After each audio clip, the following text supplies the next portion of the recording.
Kyle Montgomery, former North Carolina Tar Heel, J.R. Reid, coming at you from our ACC Digital Network studios. Got a marquee matchup coming up on Thursday night between 8th-ranked Duke and 16th-ranked Virginia.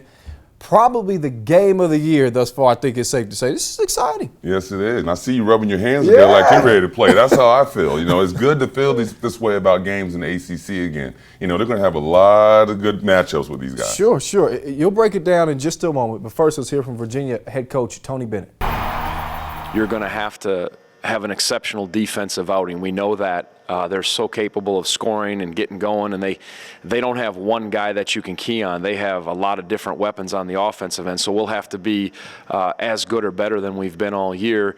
And then offensively, as I said, we're going to have some balance and completeness. We're going to have some guys, step up, and certainly hopefully Mike can get it going, and then we help on the perimeter.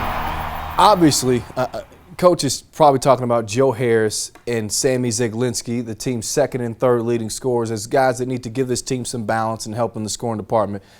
But Coach knows as well as we know, this offense goes through Mike Scott, and Duke has to find a way to stop him. That's easier said than done. Absolutely. And you're right, Tony Bennett is protecting his players right now, not calling them out, but he put it out there as much as any college coach is going to do it. You've got to be able to be ready to knock down shots and give Mike Scott a break.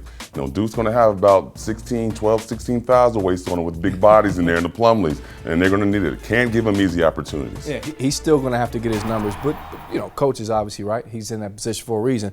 Other guys are going to have to step up in that offense and help out. Meanwhile, Duke's most potent scorer, Austin Rivers, started off the year hot, playing well. Lately, not so much. His last 3 games, he's averaging 9 points per game, 31% shooting. What's been the issue with Austin Rivers' game of late?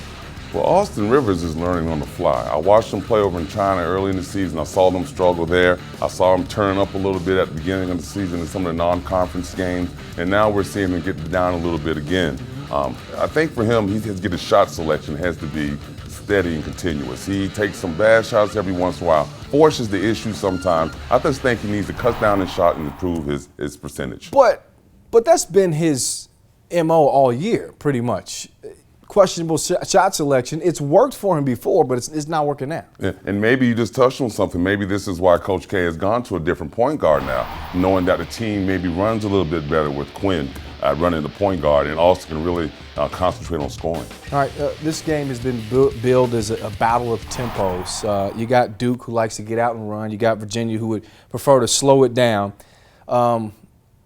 Who wins the battle of tempos? Well, it depends. Now, if Duke comes out and hits their early shots, their offense is really reeling, and they're feeling good about themselves early in the game, and UVA has to play catch up, it could be tough for them. But UVA has tried and has proven that they're a quality team in the nation, and their defense is nothing to be played with. So it all depends on the start that both teams get. Yeah, we posed our question earlier this week on ACC Interactive. Could the Cavaliers hold the Dukies under 60 points in the game? It's yet to be determined. We'll see. That's a tough task. The Cavs have not won in Cameron Indoor since 1995, and it took overtime even then to do it. Wow. It's going to be a good one. This is a different Virginia team. All right, for J.R. Reid, I'm Kyle Montgomery saying catch you next time right here on the ACC DN.